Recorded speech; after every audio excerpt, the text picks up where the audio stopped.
제목도 한번 더 합시다. 예, 한번 따라하세요. 과거를 딛고 미래를 향하여 서라. 뇌 과학자들의 보고에 의하면 사람은 사람에게 있는 뇌의 기능 가운데 5% 정도에서 10% 정도를 쓴다고 합니다. 그런데도 우리가 부족함을 느끼지 못하는 건 사실은 우리가 인생을 사는데 한 10%에서 5%만 써도 충분하다는 이야기겠죠. 그런데 세계적으로 가장 그 두뇌를 많이 쓴 사람을 조사해 보니까 세계적인 석학이었던 아인슈타인 같은 경우에는 13%, 3% 정도를 더 쓴 거죠.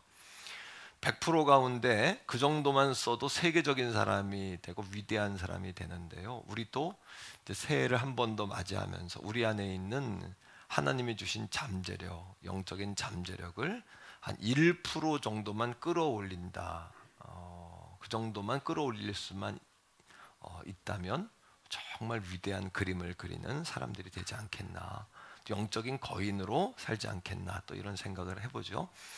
우리 안에는 영적인 잠재력이 있습니다. 그 이유는 우리가 하나님의 형상으로 창세기 1장 27절의 말씀대로 하나님의 형상을 따라 지음을 받았어요. 하나님이 가지신 것을 우리에게 주셨고 하나님의 이미지를 가지고 우리를 만드셨기 때문에 하나님은 온 땅을 창조하신, 따라합니다, 창조의 형상. 우리에겐 창조적인 형상이 우리 안에 있습니다. 이 잠재력 말이죠. 또 한 가지는 스스로 존재하시잖아요. 하나님은, 따라합니다, 자존의 형상. 스스로 존재하시는 하나님은 자존의 형상을 가지고 계시죠. 환경에 영향을 받지 않으시는 분이죠. 세 번째는 무에서 유를 창조하셨잖아요. 하나님께서요. 그래서 한번 따라합니다. 창조의 형상. 네 번째는 따라요. 영적인 형상. 그래서 사람들이 하나님을 섬기지 않으면 귀신을 섬기든지 아니면 돈을 섬기든지 또는 사람을 우상으로 삼든지 또는 명예와 성공을 위해서 자신의 모든 것을 다 던지든지 사람은 다 누군가를 섬기게 돼 있죠. 영적 존재이기 때문인데 우리 안에는 같이요, 거룩한 형상. 우리는 거룩의 형상이 우리 안에 있기 때문에 거룩하신 아버지 하나님 아버지를 우리가 섬기며 사는 것이죠. 자, 그러하기에 우리 안에 있는 영적인 잠재력을 우리가 좀 깨우면서 좀 살아야 되겠는데 이 포텐을 좀 터뜨려야 되겠는데요. 다윗은 골리앗을 만났을 때에 감당할 수 없는 그 상대 고난을 만났을 때에 자신의 영적인 잠재력이 거기서 터졌습니다. 또 요셉은 감옥에 들어갔잖아요. 근데 감옥에서 자신의 영적인 포텐이 그냥 팍 터졌죠. 그리고 다니엘도 이방 나라의 노예로 끌려갔지만 거기에서 우상의 제물을 먹지 않기로 결정하고 또 하나님을 섬긴 결과 그에는 영적인 잠재력이 포텐이 터졌죠. 그래서 10배는 탁월한 인생을 살게 되었죠. 이 위대한 사람들을 통해 우리가 정리해서 볼 수 있는 것은 우리의 잠재력을 터뜨리는 데는 두 가지 요소가 꼭 필요하다. 하나는 따라합니다. 위기를 통하여 훈련된다. 위기를 통해서 훈련됩니다. 그래서 그 새싹이 씨앗을 깨뜨리고 새싹이 나오잖아요. 얼마나 힘든 거예요, 그렇죠? 또 나비가 그 번데기를 찢고 나오지 않습니까? 찢는 고통이 얼마나 큽니까, 그게. 그리고 닭이, 병아리가 알을 깨뜨리고 나오잖아요. 이게 얼마나 여러분 힘들까요? 그런데 그게 이렇게 여러분 관찰하다가 번데기를 찢고 나올 때 나방이 찢고 나오는 걸 보고 아유 얼마나 힘들까 하고서 우리가 조금 찢어주면 어떻게 될까요? 나오자마자 죽는 겁니다. 스스로 그걸 찢고 나와야지 그걸 찢어주면은 편리할 것 같지만 그것이 오히려 그 생물을 죽게 하는 결과에 이르게 하죠. 두 번째는 뭐냐 하면 따라합니다. 고통을 통해 잠재력이 열린다. 그러니까 위기를 통해 훈련되기도 하고 또 고통을 통해서 이 잠재력이 열리는 거예요. 오늘 여호수아 1장에 보니까 그 여호수아의 잠재력이 폭발되는 장면이 오늘 나옵니다. 오늘 우리 가족들에게 제가 축복의 시대라는 새로운 단어를 좀 썼는데 따라합니다. 축복의 시대. 여호수아에게 축복의 시대가 열린 거지요. 축복의 시대가 열리고 영적인 잠재력이 폭발하고 인생의 포텐이 터지는, 여러분 이런 장면이 어떻게 벌어지게 됐을까? 세 가지로 오늘 말씀을 통해서 나누기 원하는데, 오늘 장면은 이제 모세가 죽고 여호수아가 이제 지도자로 다시 올라서는 장면 아닙니까? 여기서 중요한 게 첫 번째 이런 겁니다. 따라합시다. 모세는 죽었지만 하나님은 살아계신다. 모세는 죽었지만 하나님은 살아계신다는 거예요. 40년 동안 광야에서 이스라엘 백성들에게 모세는 아버지였어요. 그들에게 목사님이셨고 목회자였고 아버지였죠. 목자였죠. 스승이었죠. 또 여호수아에게도 모세는 주인이었어요. 여호수아의 직분이 시종이었는데 모세를 이렇게 섬기는 역할을 했는데 종이었어요. 모세는 주인이었고, 이스라엘 백성과 모세에게 있어서 모든 하나님의 말씀은 어디를 통해 들었어요? 모세를 통해서 들었어요. 모세는 하나님과 대면하는 자였고 하나님의 음성을 직접 듣는 자였어요. 그럼 모세가 죽었다는 것은 보통 위기가 아니에요. 끝난 거예요. 여호수아도 끝난 거예요. 와, 이제 하나님의 음성이 안 들리겠구나. 하나님이 우리 가운데 역사하지 않겠구나. 또 모세하면 모세의 여러분 무기는 지팡이 아닙니까? 모세가 지팡이를 들고 홍해를 가르고 반석에서 물을 터뜨리고 또 이방의 백성들을 물리치고 이런 역사를 만들었죠. 물론 여호수아가 아말렉과의 전쟁터에 싸우기도 했지만 그것은 모세가 산 위에서 기도하고 있었기 때문이라고 여호수아는 생각했단 말이에요. 그러니까 이스라엘도 위기요, 또 모세에게도 정말 일생일대의 위기가 온 거죠. 그러나 아무리 위대한 종일지라도 하나님이 부르시면 가야 돼요. 하나님께서 아무리 위대한 목회자일지라도 아무리 위대한 종일지라도 하나님 앞에, 하나님의 부르심 앞에 순종하지 않을 자가 없는 거죠. 하나님이 부르시면 다 가야 하는 것이죠. 그러나 여러분 중요한 건 이겁니다. 따라합니다. 모세는 죽었지만 하나님은 살아계시잖아요. 모세는 죽었지만 하나님의 말씀은 영원하시잖아요. 모세는 죽었지만 하나님의 약속은 변함이 없잖아요. 여러분, 여호수아가 준비가 안 됐다고 생각했어요. 왜냐하면 모세가 돌아가셨으니까, 하나님 부르셨으니까 두렵죠. 또 거부하고 싶죠. 떨리죠. 자기가 준비가 안 됐다고 생각한 거죠. 자, 그런 위기 속에서 하나님이 찾아오십니다. 찾아오셔서 여호수아 1장 2절 말씀에서 이렇게 하나님 말씀하시는 거예요. 깜짝 놀랐어요, 모세가. 여호수아가. 왜요? 모세가 죽은 후에 하나님의 음성이 안 들릴 줄 알았거든요. 모세를 통해서만 듣는 줄 알았거든요. 근데 하나님이 직접 찾아오신 거예요. 따라합니다. 모세는 죽었어도 하나님은 살아계신다. 2절 읽어보세요. 자, 2절입니다. 시작. 내 종 모세가 하나님이 죽었다고 또 말씀하세요. 그 다음에 이제 너는 이 모든 백성과 더불어 일어나 이 요단을 건너 내가 그들 곧 이스라엘 자손에게 주는 그 땅으로 가라.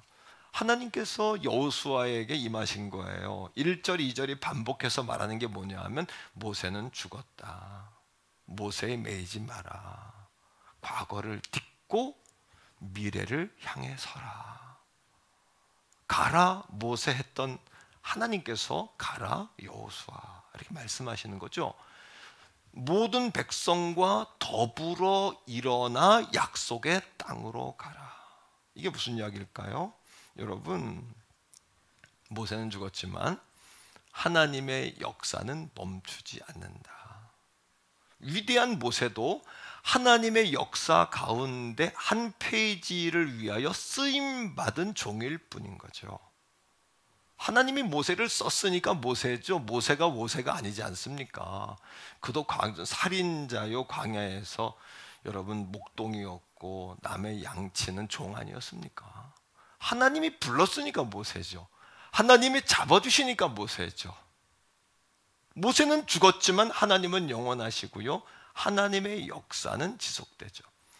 여호수아에게 하나님 말씀하지 않습니까? 백성과 더불어 일어나 함께 약속의 땅으로 가라. 그 얘기를 들었을 때 여호수아가 하나님 왜 납니까? 나는 능력도 없고요, 모세의 종이었고요, 나는 감당할 힘도 없습니다. 그런데 여러분, 저도 여러분도 그럴 때가 있잖아요. 하나님, 내가 이거 해야 됩니까?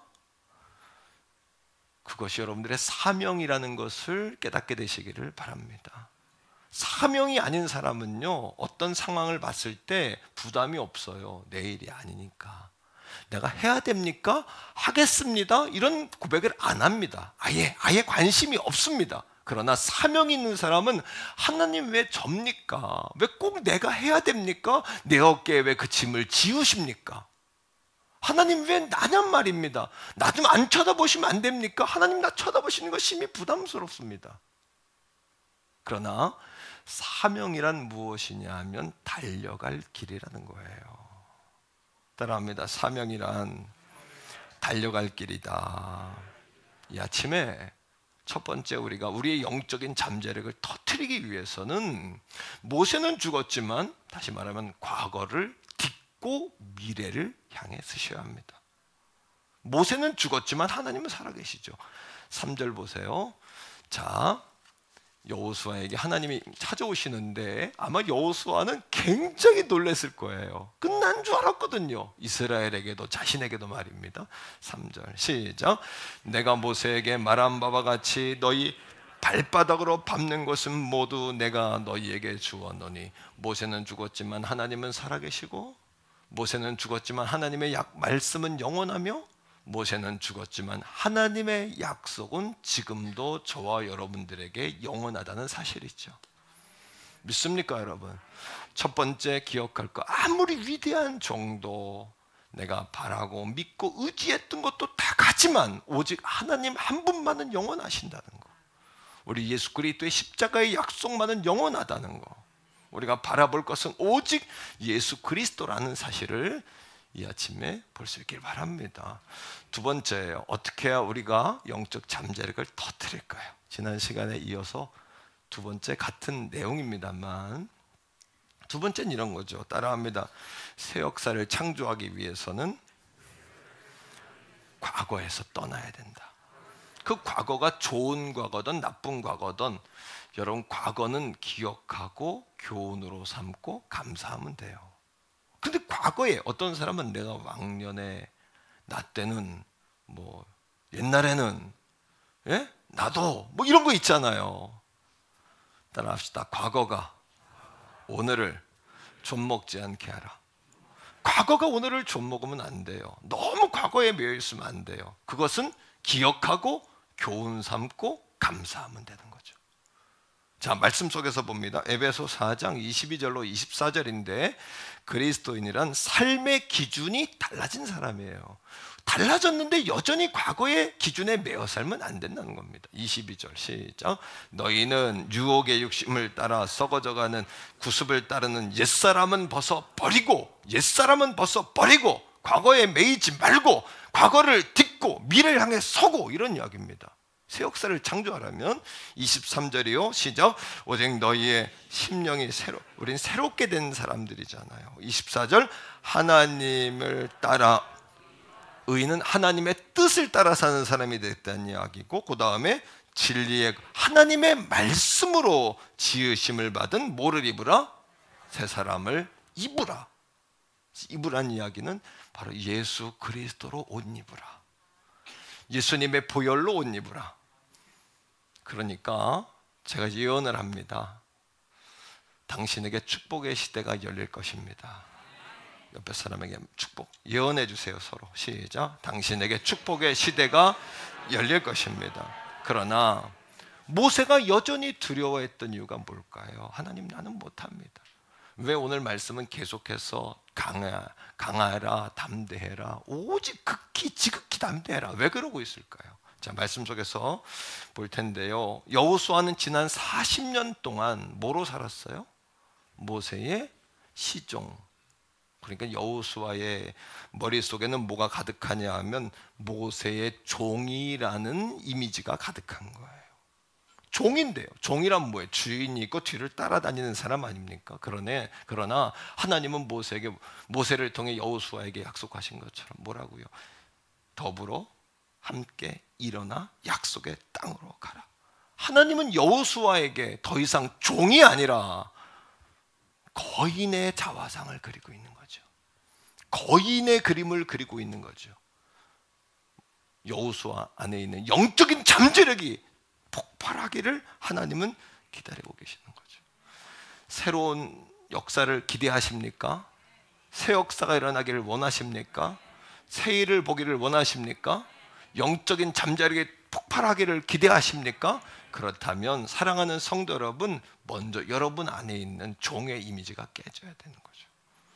여러분 안에 있는, 여호수아 안에 있는 종의, 시종의 이미지가 깨져야 되는 거예요. 자, 이스라엘 백성도 마찬가지로 애굽 땅에서 400년 노예 생활을 했어요. 그러니까 노예 생활을 하면서 이스라엘 백성들이 광야에 나와서 자유자가 됐지만 여전히 그들의 마음속에는 노예의 자화상이 있어요. 그러니까 어떻게 됩니까? 노예의 자화상, 종의 자화상이 있으면 노예처럼 생각하고 노예처럼 말하고 노예처럼 행동하는 거예요. 우리 한번 따라합니다. 여러분, 생각은 말을 만들고, 말은 행동을 만들고, 행동은 습관을 만들고, 습관은 운명을 바꿔준다. 우리의 생각 속에 거룩한 새 사람을 입은 하나님의 영적 거인으로서 창조의 형상, 자존의 형상, 여러분 전능의 형상, 거룩의 형상이 우리 안에 들어오면 우리의 생각이 바뀝니다. 말하는 것이 달라지겠죠. 행동이 달라지겠죠. 습관이 바뀌겠죠. 우리 인생이 달라지겠죠. 그러나 여호수아나 이스라엘 백성들의 마음에는 종의 자화상이 있었고 여전히 노예의 자화상이 있는 거죠. 그러니까 늘 하나님 앞에 불평하고 자기들을 볼 때 패배자의 그림으로 나는 늘 메뚜기다, 난 늘 메뚜기다라는 자화상을 가지고 사는 거 아닙니까? 과거 모세도 마찬가지였죠. 모세를 부르신 하나님께서 이스라엘 백성들을 출애굽시키라고 모세에게 사명을 줬을 때 모세는 못합니다. 5번이나 하나님 못합니다. 결국엔 난 말이 둔해서 못합니다. 하나님이 화를 내십니다. 분노, 화를 내시면서 못합니다 하는 모세에게 화를 내시면서 하나님 뭐라 그랬어요? 자, 말씀 속에서 볼까요? 출애굽기 7장 1절의 말씀인데 여전히 살인하고 도망 나온 살인자의 자화상, 도망자의 자화상, 40년 동안 힘이 다 빠졌어요. 목동이 돼버렸어요. 목동의 자화상 가운데 갇혀있는 모세에게 하나님이 뭐라고 그에게 그림을 그려주신지 보세요. 읽습니다. 시작. 여호와께서 모세에게 이르시되 볼지어다 내가 너로 바로에게 신이 되게 하셨은즉, 신같이 되게 하셨은즉 내 형 아론은 내 대언자가 되리라. 하나님이 모세를 신과 같이, 따라합니다, 모세를 하나님처럼. 오늘도 우리는 종의 자화상, 노예의 자화상을 가지고 노예처럼 말하고 노예처럼 생각하고 노예처럼 여러분 행동하고 불평하고 원망하고 비난하고, 그리고 여러분 나를 메뚜기로 보고, 그런 우리에게 하나님은 뭐라고 하시냐면 너는 더 이상 메뚜기가 아니다, 종이 아니다, 노예가 아니다. 내가 너를 신과 같이 되게 하리라. 내가 너를 하나님처럼 되게 하리라. 하나님이 아닙니다, 그죠? 하지만 하나님과 같이 사람들이 볼 때 우리를 그렇게 만들어 주신다는 거죠. 그런데 여호수아도 마찬가지죠. 여호수아 하나님 나는 못합니다, 두렵습니다, 떨립니다 할 때에 말씀 속에서요, 신명기 34장 9절이에요. 여호수아에게도 같은 권세를 주셨단 말이에요. 같이 읽습니다. 모세가 눈의 아들 여호수아에게 안수하였으므로 그에게 지혜의 영이 충만하니 이스라엘 자손이 여호와께서 모세에게 명령하신 대로 여호수아의 말을 순종하였다. 모세를 신과 같이 만드셨고 모세의 말에 백성들이 다 순종하게 하셨는데 모세가 안수하여 여호수아를 축복하니까 여호수아의 말에 사람들이 순종하게 된 거죠. 따라합니다. 모세는 죽었지만 하나님은 살아계신다. 믿습니까 여러분? 오늘도 새 역사를 창조하기 원하신다면 과거에서 떠나야 돼요. 그리고 십자가 자화상을 가지셔야 돼요. 십자가 자화상 말입니다. 여러분들에게는 아무에게도 말할 수 없는 상처와 쓰라린 실패의 경험이 있을 수도 있어요. 우리 안에 그런 경험들, 말할 수 없는 실수와 죄 때문에 고통스러워하는 분도 계실지 모르겠어요. 그러나 예수님을 믿고 계신다라면 더 이상 과거가 문제가 돼서는 안 돼요. 여러분도 과거를 문제 삼아서는 안 돼요. 그건 죄의 속성이에요. 저도 여러분도 마찬가지예요. 자, 히브리서 8장 12절입니다. 말씀 속에서 보세요. 같이 읽습니다. 시작. 내가 그들의 불의를 불쌍히 여기고 그들의 죄를 다시 기억하지 아니하겠다. 약속하셨어요. 우리의 죄를 다시는 기억하지 않겠다. 여러분, 과거를 딛고 미래를 향해 섰던 위대한 사도 바울이라는 사람이 있어요. 만일에 사도 바울의 자화상은 뭐였냐 하면 살인자예요. 살인자. 그리스도인들을 핍박하고 죽여요. 옥에 가둬요. 뭐를 위해서? 자기의 성공을 위해서. 이 사람은 성공에 미친 사람이에요. 명예에 미친 사람이에요. 성공. 막 사람을 죽이기까지 하고 스데반이 죽일 때부터 증인되었어요. 그런데 예수님을 믿었어요. 하나님을 만났어요. 거룩한 종으로 부름을 받았어요. 그러나 과거를 딛고 일어나지 못했다면 오늘날 어떤 역사가 일어났을까요? 나는 바울이 바울 되지 않았다면 오늘 우리에게 복음이 전달되지 않을 수도 있다는 생각을 합니다. 바울이 바울 되었기 때문에, 사울이 아니라 사울을 딛고 바울로 나아갔기 때문에 오늘 여러분들의 과거를 딛고 미래를 향해 설 수 있는 저와 여러분 되기를 주님의 이름으로 축복합니다. 주의 이름으로 축복합니다. 세 번째입니다. 따라합니다. 두려움을 정복하고 미래를 향하여 전진하라. 내 안에 있는 두려움을 정복하고 미래를 향해 전진하는 여러분이 되셔야 돼요. 자, 두려움엔 영향력이 세 가지가 있어요. 첫째는 뭐냐 하면 포기하게 해요. 두려움 때문에. 왜? 내가 이 일을 하다가 실패하면 비난을 받고 비방을 받고 책망받고 혼나고 책임져야 되고, 이 두려움 때문에. 그러나 2023년에 태교원 성결교회 사랑하는 성도 여러분, 이 동기가 주님을 위한 것이었다면, 하나님의 영광을 위한 것이었다면, 하나님의 역사를 나타내기 위한 것이었다면 실패할지라도 도전하시기를 축복합니다. 그건 실패가 아니라 하나님을 위한 거룩한 시도죠. 실패라고 할 수 없는 것이죠. 아무 일도 하지 않으면 아무 일도 일어나지 않는 것이죠. 따라합니다. 하나님을 위하여 거룩한 일을 시도하자. 거룩한 일을 시도해야죠. 그러나 두려움이 와버리면 두려움은 비난받을까, 책망받을까, 책임져야 될까 하는 마음 때문에 도전하지 못하게 하죠. 두 번째, 두려움의 여러분 영향력입니다. 따라합니다. 기회를 잃어버리게 한다. 그리고 하나님이 주신 기회를 악평해요. 이번엔 기회가 안 좋았어. 메뚜기와 같았어. 하나님이 주신 가나안 땅을 악평했던 10명의 지도자들처럼 악평합니다. 그러나 아브라함 링컨이 했던 말, 12번 실패하고 13번째 대통령이 된 아브라함 링컨, 이런 이야기를 했어요. 여러분, 기다리는 자, 두려움에 젖어 있는 자들에게 여러분 기회가 찾아올지는 모른다. 그러나 그들에게 돌아가는 기회란 용기 있는 자들이 차지하고 남은 부스러기일 뿐이다. 여러분, 두려움에 절어 있는 자들은요, 기회를 기다립니다. 기다린다고 하지만 사실은 두려워서 도전하지 못하는 겁니다. 그리고 뭐예요? 그들에게 언젠가는 기회가 올 수도 있지요. 하루는 그 기회는 어떤 기회라고요? 용기 있는 자, 믿음의 사람들이 차지하고 남은 부스러기를 그들이 차지할 뿐인 것이죠. 우리 하나님을 위해 거룩한 역사를 도전하는 새해가 되시기를 축복합니다, 여러분. 하나님을 위하여 거룩한 걸 시도하는 우리 교회가 될 수 있기를, 태교원 성결재단이 될 수 있기를 주님의 이름으로 간절히 축복합니다. 세 번째는요, 두려움의 영향력이에요. 세 번째는 뭐냐면 비겁하게 하죠. 나를 숨게 하고 도망치게 하고 핑계하게 하죠. 이게 두려움의 영향력이란 말이죠. 자, 그러하기에 따라합니다. 나의 약함은 인정하고, 나의 약함은 인정하는 거예요. 어차피 난 약합니다, 가난합니다, 부족합니다, 인정하는 거, 이게 잘못된 건 아니에요. 그 다음에 이겁니다. 힘의 근원이신 하나님께 기도하자. 하나님께 부르짖는 거예요. 힘의 근원이신 하나님께 말입니다. 여호수아서 1장 5절로 6절, 하나님이 여호수아를 찾아오셔서 하신 약속을 들어보세요. 이렇게 하나님 약속하고 계세요. 시작. 내 평생에 너를 능히 대적할 자가 없으리니 내가 모세와 함께 있었던 것 같이 너와 함께 있을 것임이니라. 내가 너를 떠나지 아니하며 버리지 아니하리라. 6절입니다.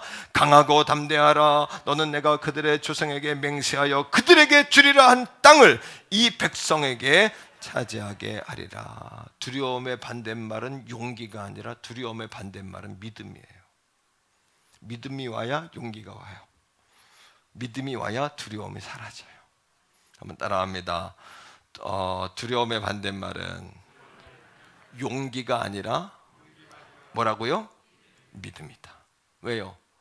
믿음이 와야 용기가 생기고요, 용기가 생겨야 두려움을 이기게 되는 것이에요. 우리의 믿음의 근거는 뭡니까? 환경보다 크신 하나님이에요. 어떤 문제도 해결하실 수 있는 하나님이에요. 나는 약하지만 하나님은 강하시다. 믿습니까, 여러분? 6절을 다시 한번 읽습니다. 여호수아 1장 6절입니다. 하나님이 그러니 여호수아에게 강하라, 담대해라, 강하고 담대해라. 시작. 강하고 담대해라. 너는 내가 그들의 조상에게 맹세하여 그들에게 주리라 한 땅을 이 백성에게 차지하게 하리라. 믿습니까, 여러분? 5만 번이나 기도하고 응답받은 조지 뮬러라는 선교사는요, 목사님은요, 이렇게 이야기했습니다. 5만 번 기도 응답의 비밀을 약속의 말씀을 붙잡고 기도하라. 모세는 죽었지만 하나님은 살아계신다. 모세는 죽었지만 하나님의 약속은 영원하다. 모세는 죽었지만 하나님의 약속의 말씀은 오늘도 나와 함께 하신다. 믿습니까? 옆에 사람에게 말해줍시다. 당신에게 축복의 시대가 열릴 것입니다. 할렐루야. 여러분들의 축복의 시대가 열릴 것이에요. 과거를 딛고 미래를 향해 서는 저와 여러분 될 수 있기를 축복해요. 세 번째, 따라합니다. 두려움을 정복하고 미래를 향하여 전진하자. 그렇다면 여러분, 그 두려움의 실체가 뭘까요? 내 안에 있는 두려움의 실체, 이거를 극복해야 된단 말이죠. 두려움의 실체. 영국의 여자로서 또 흑인으로서, 지금은 영국이 인종차별이 없지만 과거에는 이게 심했죠. 최초의 여성 법관이 판사가 된 여인이 있어요. 흑인으로서. 예, 콘스탄트 브리스코라는 여인이에요. 브리스코라는 여인인데 판사가 된 정도가 아니라 이 콘스탄트 브리스코가 판사가 되고 대법관이 되고 그 다음 백작이 됐어요.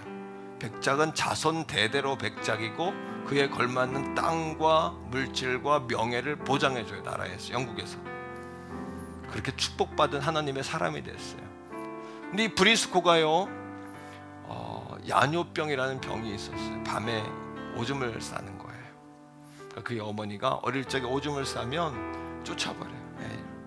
그리고 밥도 주지 않고 물도 주지 않는 거, 학교도 보내지 않아요. 심지어는 13살 때 이 브리스코가 학교 간 사이에 식구들이 다 이사가 버려요. 그러니까 엄마가 완전히 가족이 버린 딸이에요. 버린 딸.